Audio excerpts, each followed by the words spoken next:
Welcome to Aftershock. I've learned that life is a series of aftershocks. Some aftershocks are pleasant, but most aftershocks are devastating. Coming to the stage right now is a dear friend of mine, and I call her friend because she has shown up in my life tremendously during, before, and after earthquakes and during the aftershock. So I truly appreciate her, and I think her story will bring you some healing. So, welcome to the stage, Theodora Carter. Hey, Theo.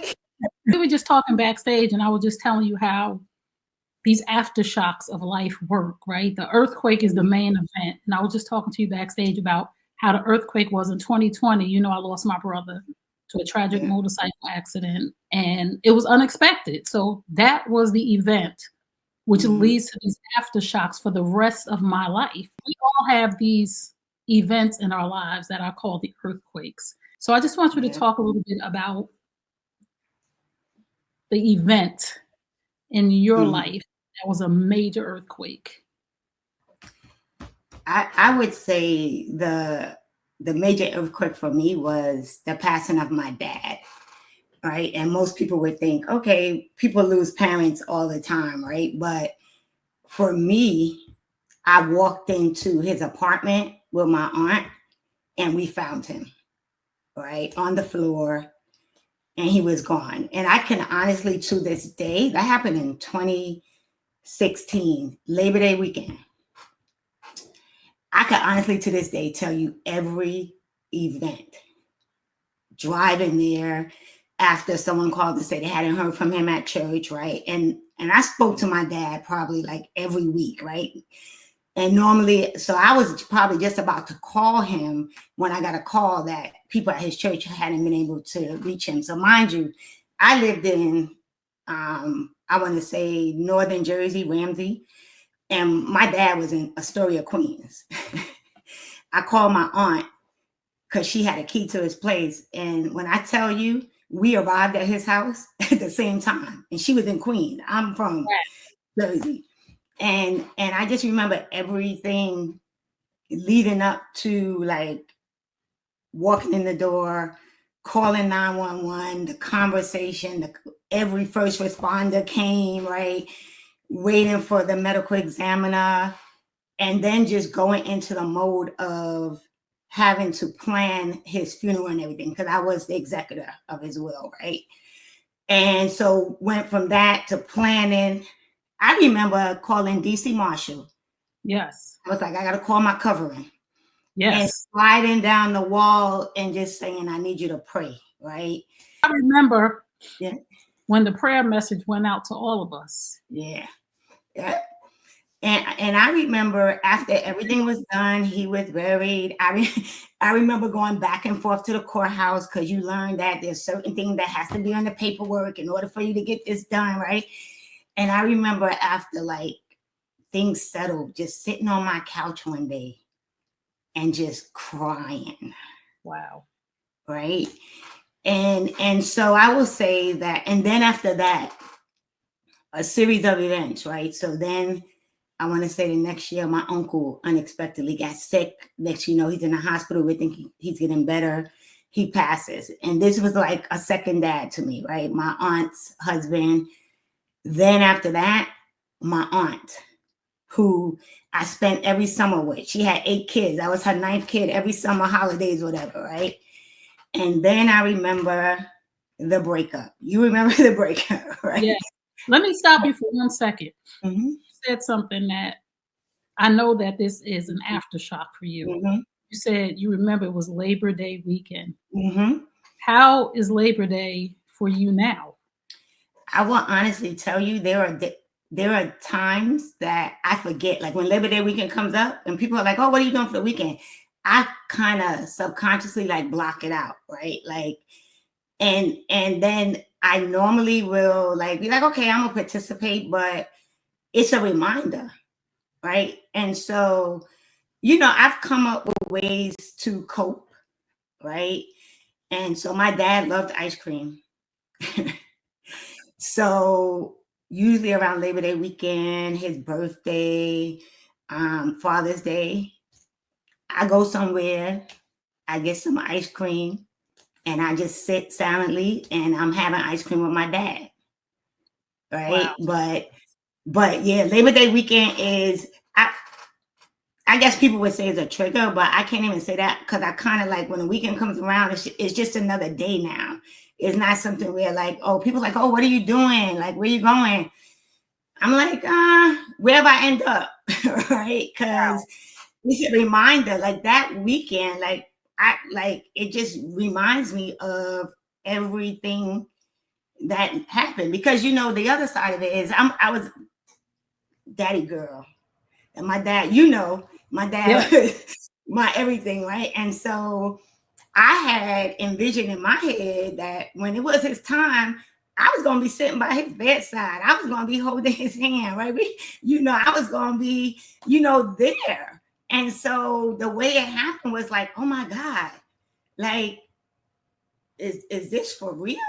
Like I feel like I never got to say goodbye. There was no Oh, closure. wow. And then I remember my cousin one day was sharing how he still had the recording of his mom, who was the aunt that I was talking about that passed away, that she has 8 kids. And I thought to myself, man, I wish I had remembered to save my dad's answering machine, right? And then you start thinking about all of those things, right? You start thinking about the what if. What if I didn't wait till our regular day to talk on Saturday and I had called him earlier in the week, right? Like all the what ifs. The guilt. Yeah. The guilt. And just for people who are listening, Mhm. so that they understand that we all go through that. But for me, which gives me comfort, even with my brother, is, and I know everybody was saying, I was supposed to call him, I was supposed to do this. And what's meant to be is God's will. And no Yep. matter where you were at that time, if that was the date of his time to go, Mm-hmm. whether you were sitting next to him and he just Yep. stopped breathing or whatever it was, Mm-hmm. that's the way it was supposed to be. That was his time. So, and again, life is just a series of aftershocks. So then Yep. you had your dad, your uncle, your aunt, and then the breakup. And Yep. we know that a breakup, and I say this all the time, is the death of a relationship. Mm-hmm. So every time we lose something, we grieve it, whether Yep. it's a loved one, a job, Mm-hmm. we lose our house keys. We go through the grief cycle. It's like we go through anger, like I lost, every time Yeah. we do something, we go through the grief cycle. So talk about that breakup for a little bit for us. Yeah. So the breakup, I think, was the final straw. And so let me just preface it with I have what they would call functional depression. Well, the therapist has a clinical term for it, but it's basically functional depression. And what I learned through my healing process is that I probably have always suffered with it, but during the breakup, right, I couldn't function. I was slowly like just seeping into a depression, right? And so it was at that point where I was like, yo, you're just like going through the motions. And I remember buying your book. The your book. Remember we were in Healing Bermuda. time. Yeah, it's healing time, restoring hope in women after So infidelity. I remember buying your book when we were in Bermuda, and I was like, oh, I'm gonna buy this book, and I'm just to support my girl, right? So I And remember that moment when we were talking. There was some stairs, and it was yeah, almost like a gold area. I yeah, remember that moment. yeah. And I was like, I'm gonna buy this book. And in my mind, and why I'm telling this is because at that point I had just started dating this person. And it was all good. And I was like, I don't need this book, and I'm gonna support my girl, right? Right. And then I followed you and I would listen to you talking, and I was like, oh, whatever, right? Because everything was good. And then out of nowhere, he was broken. He didn't want to be in a relationship anymore. And just to make a long story short, what I found out to be the truth was he had started dating someone else, right, while he was dating me, and had been dating that person for 7 months. But then I found out also he had been dating like probably 2 or 3 other people. So I lost it, right? Like I just kind of just like went into this place of like, yo, God, what's up? Like, I'm a good person. I feel, I don't know what's going on. You keep taking stuff from me. But then also, I was like, wait a minute, chick. You are intelligent, powerhouse. You're a boss. You're smart. How did you not see all of this, right? How did you not know all of this, right? So now I'm dealing with, I'm angry some days, I'm mad some days, I'm sad, I'm depressed. I got my girls up, right? And I remember texting my core. It's like 9 of us. We do everything together. And saying to them, yo, I am devastated. I don't know what to say to God. I need y'all to pray for me. I am just done. I am tired, right? And I remember them like, being there for me. I remember one of my god sisters started like just texting me every morning, good morning, right?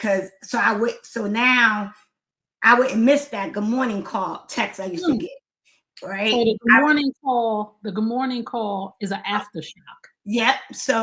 But my god sister would like text me every morning, good morning, just to kind of fill that void. I remember one of my other god sisters, just calling me up and was like, and I laugh now because I look at the picture. She was like, I'm coming to pick you up. We're going to meet the other god sister for lunch. And I remember not combing my hair, just putting on a hat, putting on some like just looking busted, right? And sitting in a restaurant while they talk back and forth and eating. Like, I just remember all this stuff. But the one thing I know is that I picked up the phone one day. I remember calling you and I was like, yo, I'm going to stop being the board president of Girlfriends Pray because I'm out here acting crazy. I'm being petty and da-da-da-da-da. And I remember you saying, nah, you're not going to do that. But then I remember making the choice to invest in coaching, right? And going through your program, the recovery room, because I needed help. And because I couldn't, like you said, I couldn't like really get out of it because there were so many aftershocks, right? There were, the just little moments that would come up or trigger me, or you remembering something. I had to stop watching like programs that I used to watch with this person, right? They love basketball. So I was like, yo, I'm not watching basketball, right? It's like all of these things that I had to be like, no, I can't do it, right? And then I realized, because I went back to therapy at one point. I remember saying to one of my girls, one of my best friends, I was like, I need to go back to therapy. I need to find out what's wrong with me. And she was like, there's nothing wrong with you, right? And I was like, I know there's nothing wrong with me as a person, but there's something wrong because I keep ending up in these situations with it's a different looking dude, and it may have been a different scenario, but the relationship keep ending, right? And not working out. So I need to go figure out why I keep ending up in these situations, right? And so I went back to therapy, and it was good. It was good to go back, and it's hard. I would tell anybody, like, and it was after me coming to the recovery room, right? Which was when I realized one of the things you said, right? And this is so true. What happens to you happens to you, and you acknowledge it. But you can't let what happened to you be a part of your healing. You got to let it go, because the healing is about you, right? And that was pivotal for me, because that allowed me to go back to therapy and really focus on me. And it was tough, because you sit there in therapy and you cry because you're like, damn, I can't believe this is me, right? And one of the things I realized was I was loving being in love more than I was loving myself. Wait, hold on. Wait a minute. You got to say that again for the women who are listening. So I learned that I was loving being in love more than I was loving myself, meaning I was loving the idea of a relationship. I was loving the thought of having a companion and being with somebody, that I was settling and accepting and making excuses and ignoring the red flags, the yellow flags, because I just wanted to be in a relationship. And so I realized I was loving being in love more than I was loving myself, which meant I needed to go on a journey of loving me. Ooh. Now let's talk about along this journey of because my breakup, my last breakup Yeah. was hard, but it wasn't as hard as the ones before because the work I had did on myself. And I was more in the space with my last relationship of being able to accept the fact that it's over. I taught that was like the first module in the program. Yep. And the fact that it's over and you Mm-hmm. can't make another person love you. Yep. However, I love this person and we had history from childhood. Mm-hmm. So the triggers would come. So let's talk a little bit about the aftershocks. Like, what were some of the aftershocks for you? Because, like, for me, we had little sayings that everybody thought was funny, Mm-hmm. and when I Yeah. say it was an aftershock for me, and I didn't want to say that anymore, but it was part of me. It was my Mhm. saying. So Yeah. talk about those aftershocks along the journey for you and how you managed those. I mean, I think one of the biggest aftershocks was like just some of the TV shows, like I said, like I never watched Power until this person, and they got me hooked on Power. So I was like, I can't watch that anymore. Like if I would see a commercial or anything for Power, I'm turning the channel, right? Um, Ooh, a song that would come on that we would both like or whatever. That was a trigger. Um, and honestly, one of the things I really had to do was I had to like block all the Facebook stuff. Because at first you're like, oh, you want to peep here and there, whatever. But I was like, nope, block, delete. And I had to set ground rules with friends, right? And come those on. ground rules was don't ask me, quite like, don't bring up the person's name, any of that, because that's a trigger. Like somebody's like, oh, when so and so, don't. And if you still choose to be friends with this person on Facebook, fine, but don't tell me anything about them, right? Right. I think one of a big trigger was when I remember this because I was on the way to my god sister's bridal shower.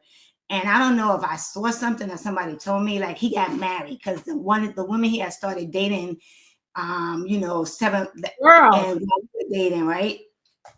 Ended up marrying him. Like she would stay as long as he married her, right? So anyway, and I remember hearing that, and I remember my cousin calling me, and he was calling to check on me because my dad's birthday was around that time.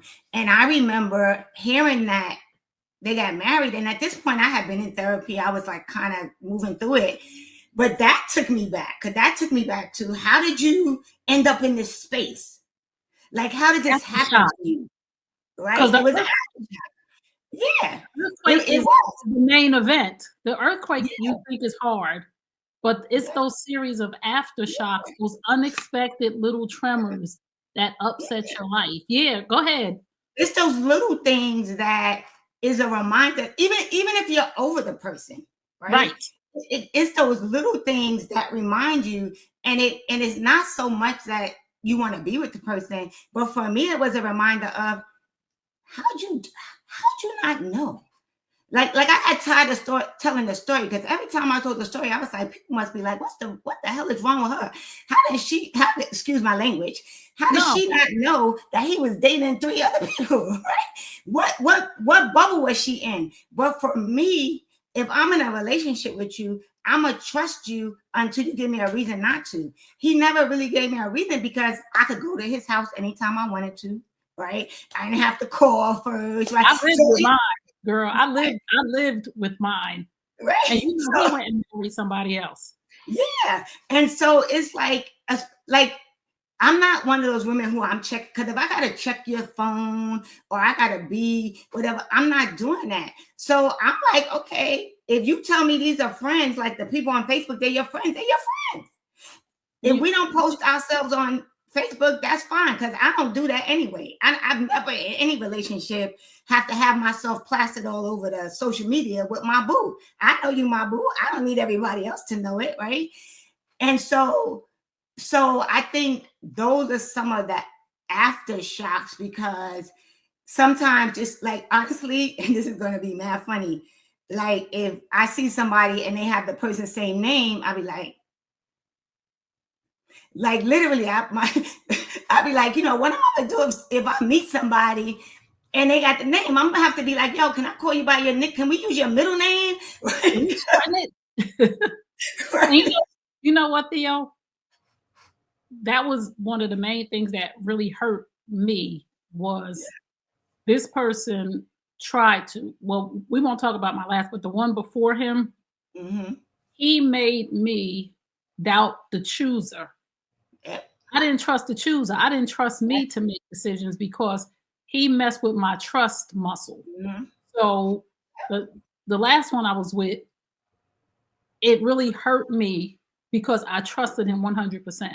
Like I really let my guard down after the traumatic experience I had with, my youngest son father. Yep. After all of that trauma, after all that he knew, after all that I entrusted him with, and I trusted him 100%. So that betrayal Mm-hmm. causes aftershocks on the journey of no. And thank God, again, we all got to do our work. Thank God we did a lot of work, but Yep. still it shows up. It does, because here's the thing, like you just said, right? It really makes you, like, for a long time, I was like, I don't trust myself to make a decision about the next person, right? But the other thing I found out through my journey was I wasn't I wasn't so much hurt, I think, by the betrayal. It's the disappointment, Mm. because it's disappointing to find out that somebody is not who they portrayed themselves to be, right? Or who they showed up as, and especially when they were one way and then they flip and you find out they're another way, right? But the other thing I will say to anybody that's listening is this: sometimes what we consider rejection is God's protection, right? Right. Like, it is God's way. And for me, I say honestly, for me, it was like God was like, okay, listen, little girl, I'm gonna have to make this one hurt. Mm. Like, I'm gonna really have to put you in a space where I get you to where I need you to be. Because it was after this one that I really went back to therapy with the intention to heal differently, Oh, right? I went back to therapy with the intention of saying, yo, what is it about you? What's the common denominator in all of these relationships that did not work out? come on. Right? And so I know for me, there was definitely like a unveiling of this person who walked around, right, being okay, being there for everybody, everything's okay, I got it. Because like you said, I was the chick that I could end, the relationship ends and it take me 30 days and I'm done, right? But what I realized is, because I wasn't really healing through it, I wasn't really processing it, and I had never been as vulnerable as I was with this last relationship, right? Mm. Like all the other guys, I still kind of had my guard up. Yes, I still treated them well, but I still kind of was always expecting the shoe to drop. This Come last on. one, I was like, yo, I wasn't looking to date. God sent me this man. He checked all the little boxes on my list, right? I was like, This okay, is it. this is it, right? This is it. And then it wasn't. And now I was like, wow. Not only is it not, but now I'm out here feeling like I'm stupid. Now I'm out here feeling like people are like, yo, how she didn't know that, right? And so I had to get past that too. I had to get past the you're the only one thinking how you know that because your girls are ready to go to war for you, Right. right? Your girls got your back. Your girls are trying to help you heal through this, right? But I had to do it myself, right? And But and I remember, there's this level of embarrassment yeah, and shame, yeah, even though you did nothing wrong. yeah. 'Cause Because Thomas you tell yourself that you tell yourself that it was you. but it's almost secondhand embarrassment for that person because you really love that person. Yeah, You know what I'm saying? So it's yeah, almost like I really in my heart want to protect this person's reputation still. yeah, In the beginning of it, you still like, I don't want people to think that he's a bad person. exactly. And I even would say he's not a bad person. He just had bad judgment, you know. And even to the point when I wrote the first book, when did that first anthology, right? Um, I was like, you know what? I want my chapter to focus on how I healed from it. Yes. I didn't want it to be about what happened to me.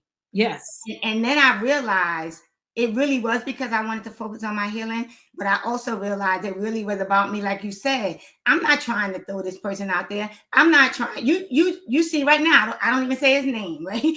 Right. You know, because I'm not trying to throw shade at anybody, put anybody on blast or whatever. Because there's another thing, right? One of my favorite scriptures, Romans, 10:19. Vengeance is mine, saith the Lord, right? Yeah. So I got to the point where I was like, I used to have to quote that scripture, honestly, to go to sleep after it. But I got to the point where I was like, you know what? God's going to take care of this. But I will also tell you, one of my God sisters really also helped me move past it and also get further along in the healing journey. Because one day she said to me, you are stuck because you want to know what happens to this person. You want to know how God is going to take care of them. She was like, you got to just let God do what he does and just get over the fact that you may never know how he's dealt with. Right. And that I tell you to this day, like that freed me. Like I was like, you know what? She is so right. Right. Because And you wanna know they got hit by a bus. And I don't mean technically, or you want to know that they got hurt just as much as you got hurt. You want something to happen. I don't care if I am the nicest person ever. You know me, Trey. I'm laid back. I'm nice. I'm kind. But you want to know something happened to them. something, something, a little something, something. Right. But then when she said that, I was like, oh my God. Right. And so there were these little moments and conversations and it's good to have people in your life who will check you, one, right? Come But on. also people who will remind you of who you are. Yes. But and Right? another thing too, Theo, we think these people have gone on and are ecstatic and happy. Mhm. But we have to remember that person, and I don't think people intentionally do things to hurt people, Yeah. but that person that did that to me unconsciously or consciously is the same person that walked away from me. They have Yeah. not gone and done any work. So that woman that has him has the same man that was Mhm. willing to disrespect me. Yeah. Nothing changed if nothing changed. Yeah. And another thing is that for me, in order for me to release people, I had to tell myself that every person that we're dealing with, and this is along my journey, that's why the Aftershock show is here. Every person along my journey is dealing with earthquakes Yep. and their life series of aftershocks. Yep. So the person that I was with, the people was with, the friendships that ended, Hmm. all of those people, as well as you and I, have Yep. had major earthquakes, and we are walking through life dealing with a series of aftershocks. So whatever that aftershock does to them or how it makes them navigate through life has Yep. nothing to do with me. With my last relationship, I was good. You know why? Because I was good to him. Yep. I was really, And I'm not saying I was perfect because none of Yeah. us are, but my intentions were pure and I was good to him and I had worked on myself. So I knew in the quiet moments of my mind, even when those what ifs came of what did you do? What I could dismiss them to say, you were a good person and you had worked on yourself even before this. So those aftershocks and what you said was so good. We need people around us to hold us accountable. One, Yep. not only what was my partner's relationship, but what is my part in my healing, Yep. right? And two, those people that love on us and remind us of who we are. Okay. And the thing is that your healing is your responsibility. Oh, It's not anybody else's responsibility, right? I'm going And home so, now. I forgot I was to be home, but but I think people don't realize that. It's like you said, it's like everybody is walking around with these aftershocks, right? And so the difference for us right now is we've done the work. So most people that encounter us now, they're going to get the person that has done the work, that has more emotional intelligence, that's more self-aware, right? But we were those the people that we dealt with, the people yeah. that did whatever to us, right? Until we did the work. The problem is we encountered those people and they had not done the work. So, like you said, it wasn't intentional. It was just we were with people who weren't probably bad people. They just didn't have to do the work. So there was still some character flaws that they didn't recognize or work out. They still were dealing with some stuff that they hadn't got over. And so they keep repeating the pattern. And we just got caught in the crossfire. Exactly. And it has nothing to do with us at all, right? It's more so about them. We got to Yes. figure out the part that's about us. And I remember the day I sat on my bed and I literally heard God. So God, I'm a believer. Anybody else, whatever your moral compass is, it is, right? But I'm a believer. And so I remember first, I really believe I found out about all the other women because when I started like journaling, because I'm a big journaler, and I was like, Lord, I don't know why this happened, but reveal any deceit. That next month is when God started just revealing, right? And part of it was, I think, because God was like, little girl, I don't want you to go back. Because the other side of it is, he had said he was broken, right? So he might have come back after he explored whatever if it didn't work, right? And I might have been a willing participant. God made it so that I had to go hit rock. I want to say hit rock bottom. Like had to get to that point where I couldn't function. Like I said, I've always struggled with functional depression, but I could go in it. Like my mode of dealing with it, I was always busy. I was always here and there and doing stuff, right? I got to the point where I was going to work. I was coming home. I'm not a club person, but I will tell you right after that happened, like my birthday came up like that April, I rented a booth in a club, invited people out to party, dancing, singing. And if you see the pictures, you see a big smile. Went home, crawled up in my bed, cried myself to sleep. Whoa. So there were so many moments like that. And I thank God for one of my nieces and she struggles really with clinically, right? Right. Depression. So she saw the signs. So she would be calling me at night or texting me at night, right? Just checking on me. We talking via text or whatever. But I remember one day getting up and sitting on the side of my bed and hearing God say, you could stay in this space or you could choose to heal. And that's where my brand came from. That's where my brand came from. Healing is a choice. Yes. Because the minute I heard that, I called one of my cousins. I was like, yo, I think I want to put this on a t-shirt. Right. He was like, well, call the other cousins. I called the other cousin who does graphics, paid her. She did me a logo. I put it on a t-shirt. But I really, truly believe healing is our choice.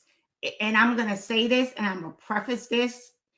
It's not easy. I'm not saying that you just wake up one day and say, I want to heal.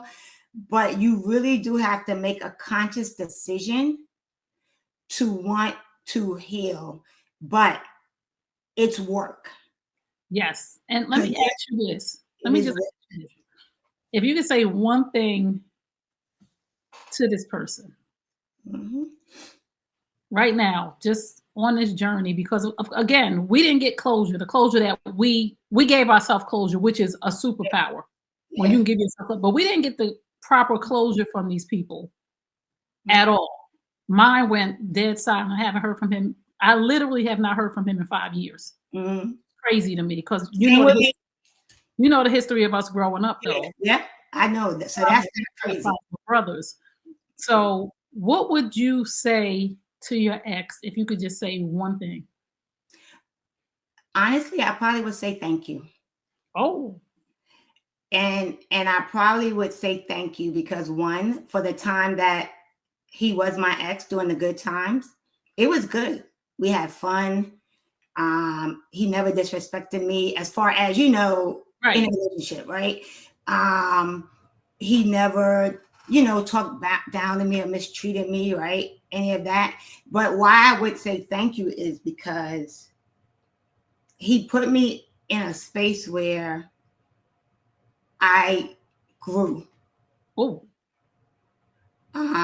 It made me go back to therapy, but it made me go back to therapy with a different mindset, right? It wasn't with the mindset of hearing what I wanted to hear, but it was a mindset of really wanting to. It wasn't about anybody else. Those sessions that I had was more about me, wow. right, than anything else, right? It put me in a space of what? I'm a published author, 2-time, right? Published, entrepreneur. So I decided that I'm gonna do what I want, what I love to do. Like in my career, like I've been an HR professional for over 30 years, right? And so I decided to use the skills that I use every day in my job. But now I was like, you know what? I want to help other women live the life that they desire, but most of all deserve to live. Right? So many people don't realize that you are the author of your life. You are Mm, the CEO of your life. And yeah, you have the opportunity to live the life you want to live. And for some people, it might be working for somebody else. That's fine. But are you happy going to that job every day? Right? Like I literally have created for myself, and I'm not saying my life is perfect, but a life of peace, yes. right? A life where I am doing what I want to do, right? In the way that I want to do it. But most of all, I am authentically me. Like I no longer will say I'm okay if I'm not okay. Mm, You might be like, how you doing today? And I might be like, I'm good. Or there might be some days where I'll be like, I'm hopeful.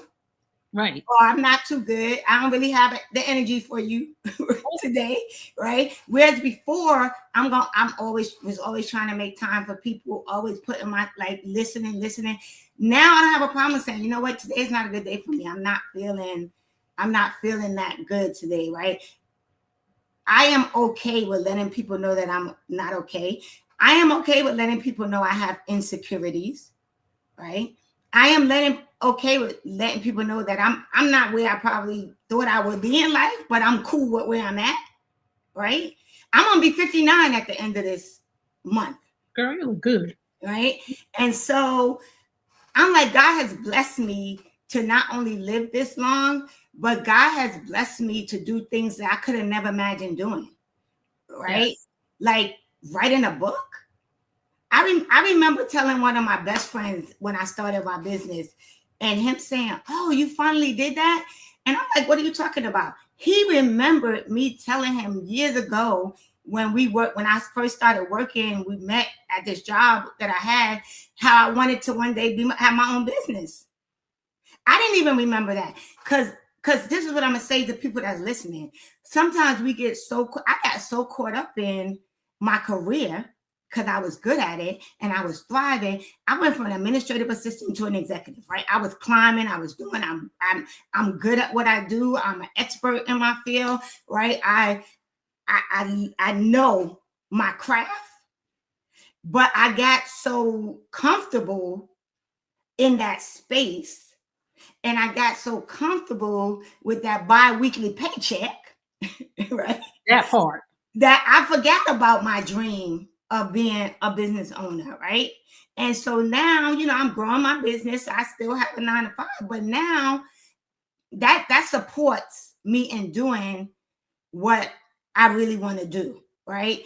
Yes. And so I recently was talking to one of my friends, and we were talking about surviving versus thriving, right? And I said to them, I said, I'm not saying surviving in a negative way, because some of us could be surviving because we're comfortable in the space that we're in. We're fearful. We're doubtful. So we stay. We get stagnant. We just go through the motions. We cool. Everything's working out, but we're not really fulfilled where Yes. we're at. That part. Let me ask you another question. Mhm. What would you say to the version of you that let all of the things happen in that relationship? I would say, you know what? Forgive yourself, because you were working a little bit on blinders. You were someone that you really didn't know, right? There was still a little girl in me, right? There was still this little girl that for whatever reason was just looking for love, right? And thought that being in a relationship, and maybe I thought because I was successful in my career, whatever, like that was the one space, right? That I wasn't really having success. And mind you, I wasn't married. I got married young at, probably in my 20s. We split for whatever reason. And honestly, that was probably one of the best dudes that I had, but it just didn't work for whatever reason, And I would say you were operating in a space of someone that was low, in a lower vibration, right? So you were operating in a lower vibration. So you were accepting of just enough, right? And why I would say that is because one of my girls who knows me well, like she would constantly be like, "Dude, you really happy in this relationship? What's going on? You really?" And I'd be like, "Yeah, girl, I'm happy. We're both busy. I don't need to be up underneath somebody all the time." But then you realize some of the stuff you say is to make you feel better about the choice you're making to be in this relationship that your friend probably knew, Yeah, they could see. They right? could see. From the outside looking in, we have to trust the people Yeah, who we allow in close proximity of us, who love us enough to ask us those questions. And again, people don't want to be intrusive, yeah, but we have to hear what they're saying to us yeah, underneath, because they don't want to be like, "I don't like your man," blah, blah, blah. But when they say, "You happy?" yeah, We have to ask ourselves, why would my person, my people who love me to death ask me, am I happy? Because something's not lining up with them. yeah. So go ahead. And that's so true, because here's the thing: they ask the question and we immediately answer without even taking time to think about it, because we already we already in the back of our head got every excuse and everything ready, because we already also know something ain't right. Right. So I'd say to myself now too, if I got to make an excuse for you, Mm. then I'm going to sit back and think about what's going on. That doesn't mean I'm going to necessarily say this isn't working, but now I'm going to step back and evaluate, right? And I might ask some questions, because that's another thing. As vocal, you know me, I'm quiet to the most part. I'm a listener more than I am a talker, right? Unless I'm talking about something I'm really passionate about.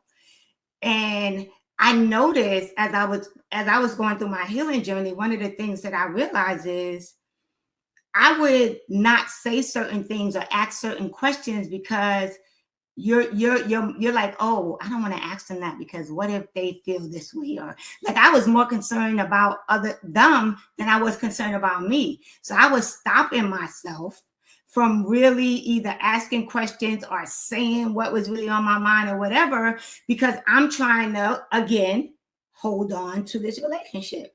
And so you're thinking, if I say that, are they going to get upset? Or if I do this, right? And now I'm like, no, like if I got a question, I'm going to ask a question. If I got something to say, I'm going to say it with love, right? Right. I'm going to ask it gently, right? But I am no longer going to dim myself or my light for somebody Right. else. Yes.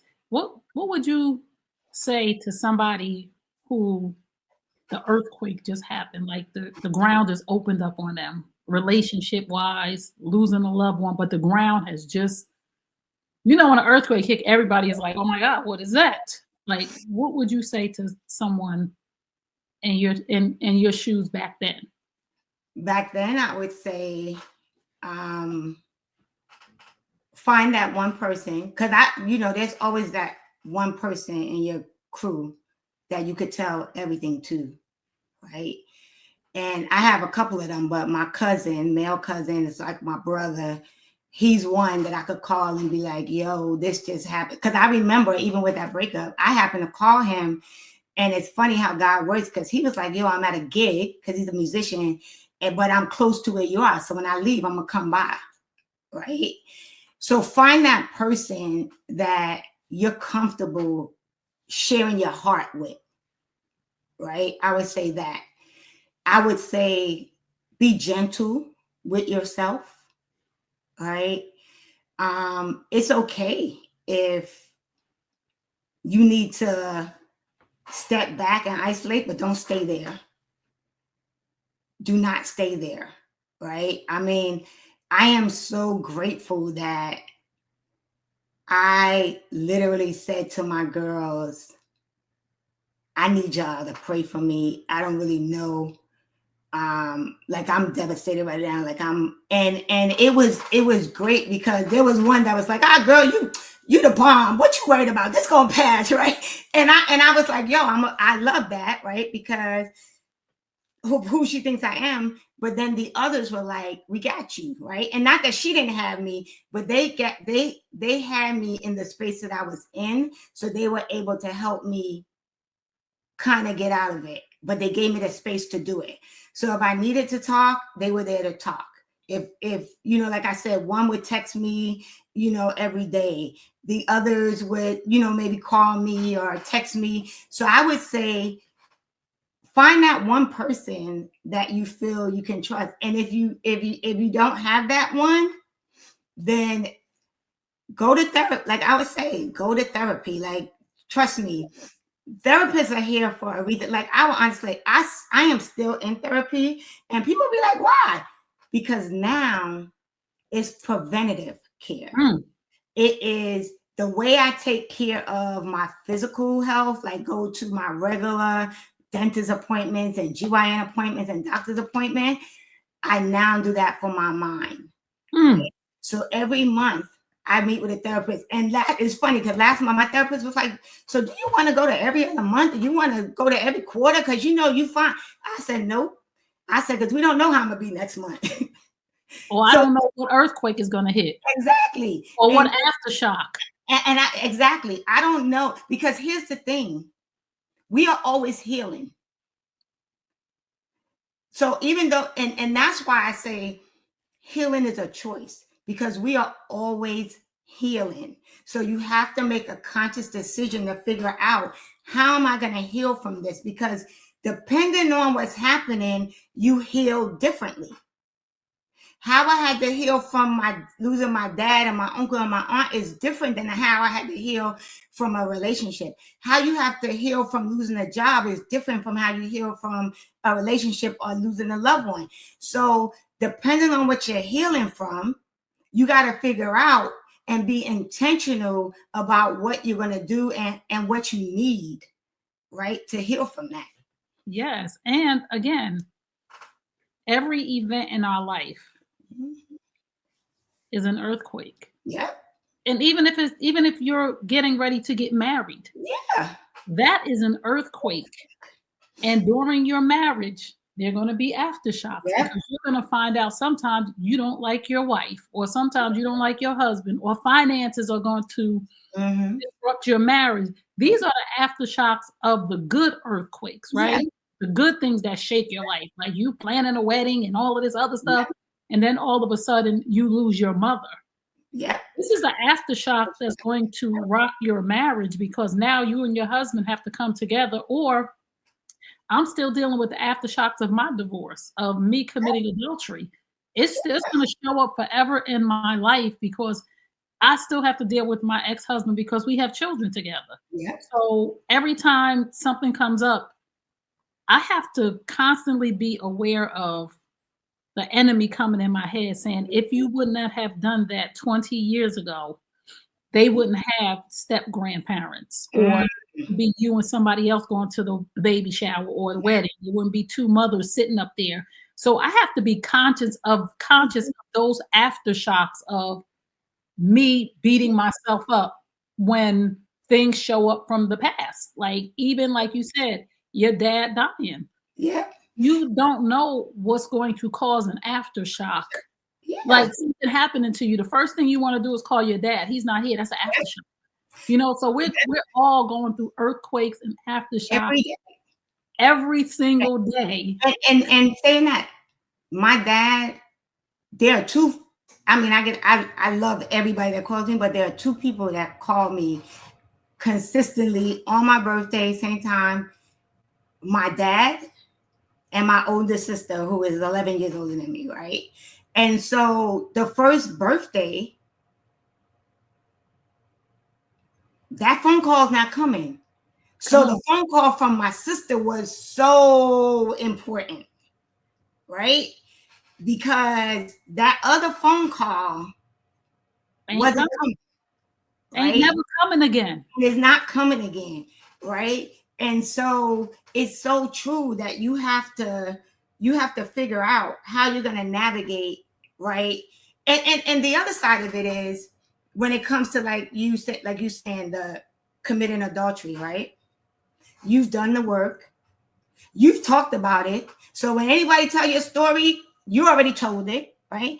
But the other side of it, despite you doing the work, despite you moving on, helping other people through it, there's always that one person that wants to remind you of what you did, right? Because they think they're going to make you feel bad about it. Oh, who is she to think she could be helping people and telling people this and that because she did. And so that's another thing that we have to really be mindful of is the people that are trying to be in your ear, the people are trying to remind you of who you used to be when you know you did the work and you know who you used to be. I tell people anytime, like I just was talking to on another show I was doing with one of my friends, and I was like, the 20-something-year-old Theodora and the 50-something-year-old Theodora are two different people. Come on. Right? Experiences have changed. The earthquakes exactly and the shocks have changed us. Yeah. And one thing I want to say too is the event and the things that happen to us are not to mold us. Yeah. They are to teach us and grow us. Mm-hmm. And so many of us get molded by the experience that we can't grow through the aftershocks. We can't go through the aftershocks. And we have to learn how to heal when the ground moves a little bit, because only thing that's constant is change. And those are the earthquakes, the unexpected things that are going to happen in our life. We are not in control of everything or anybody, not even our children. You know, my situation with my oldest son. I would never in a million years think that this would be happening to me in my life. But it's an earthquake. So all of the little things that happen along the way, the aftershocks. Again, I go through therapy. I listen to coaches. I work myself through this because the therapist needs a therapist, the coach needs a coach, the mentor needs a mentor. We all need each other. And I love what we're doing on this show because we are all the light at the end of somebody's tunnel. Yeah.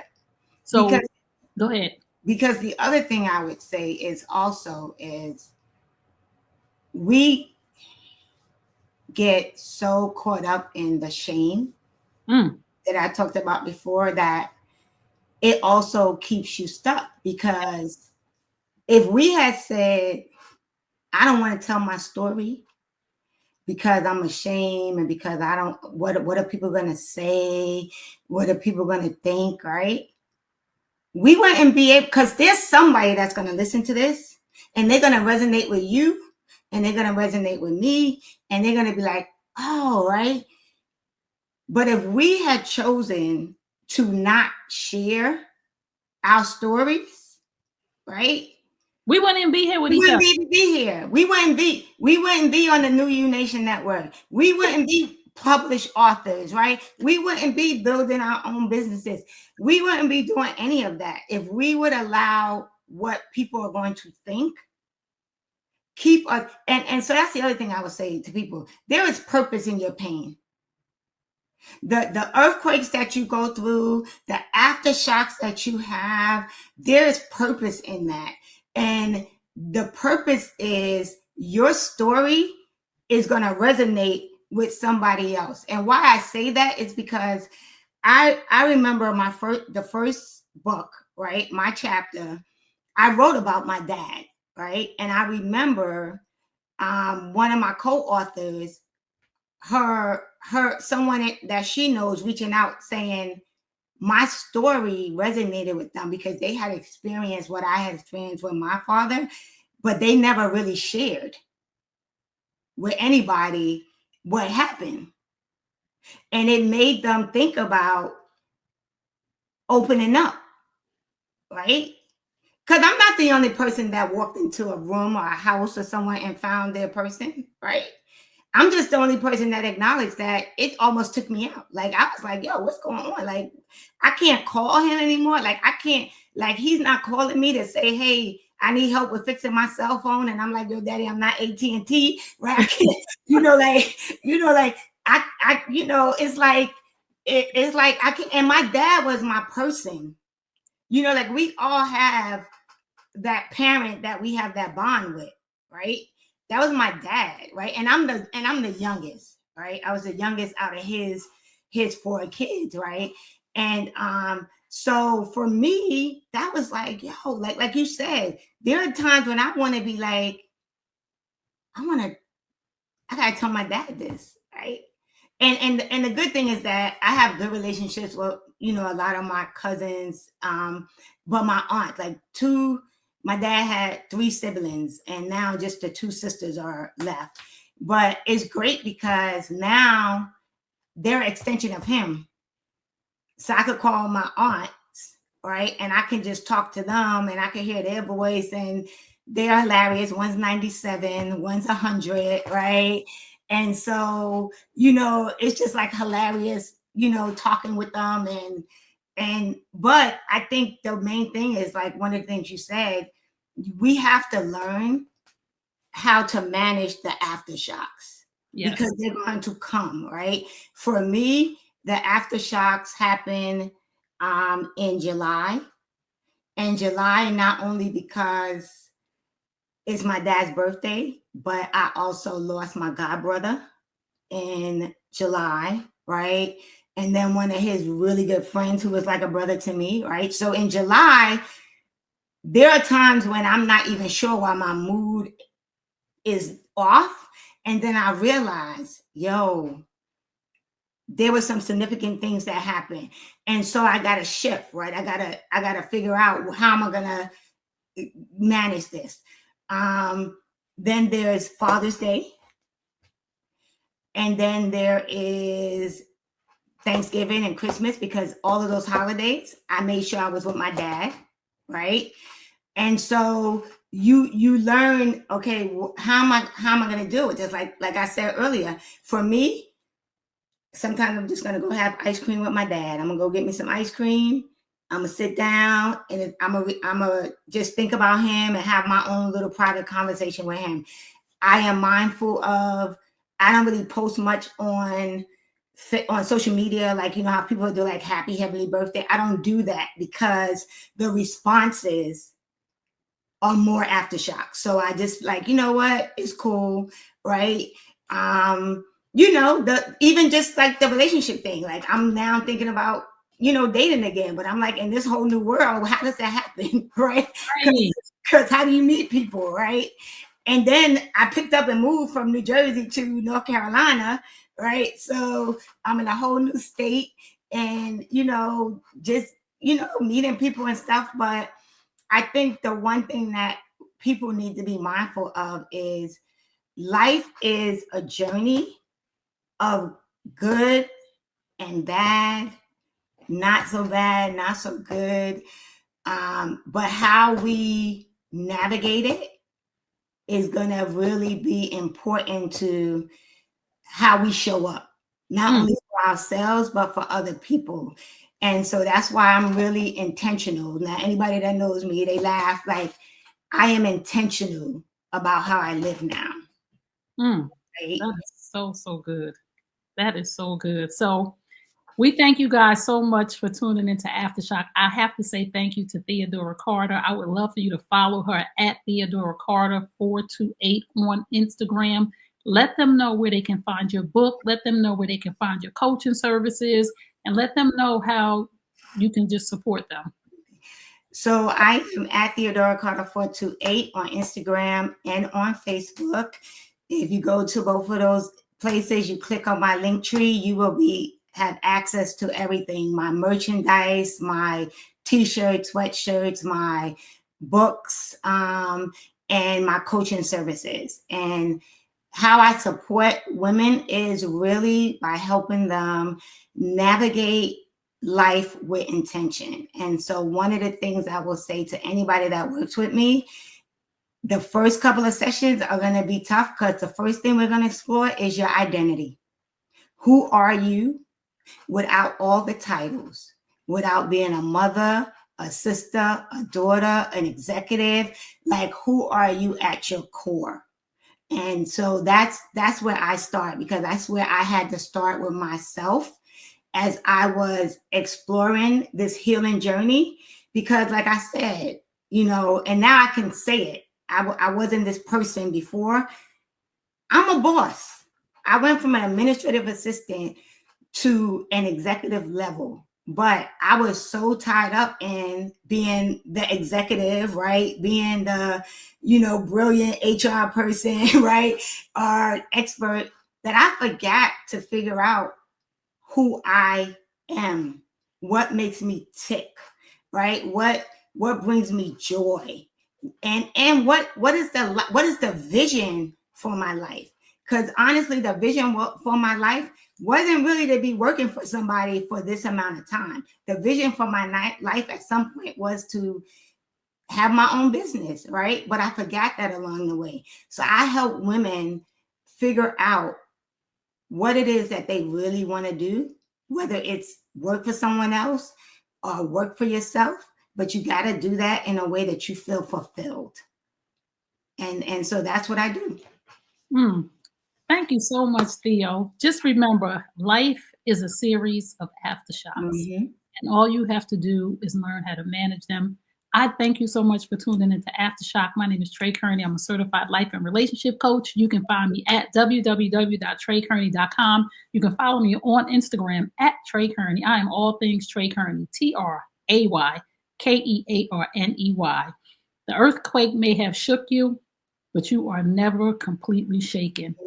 Yes. Peace and blessings. Thank you, Theo. You're welcome. Thank you, Coach. Trey's my coach. That's the other thing. Love you.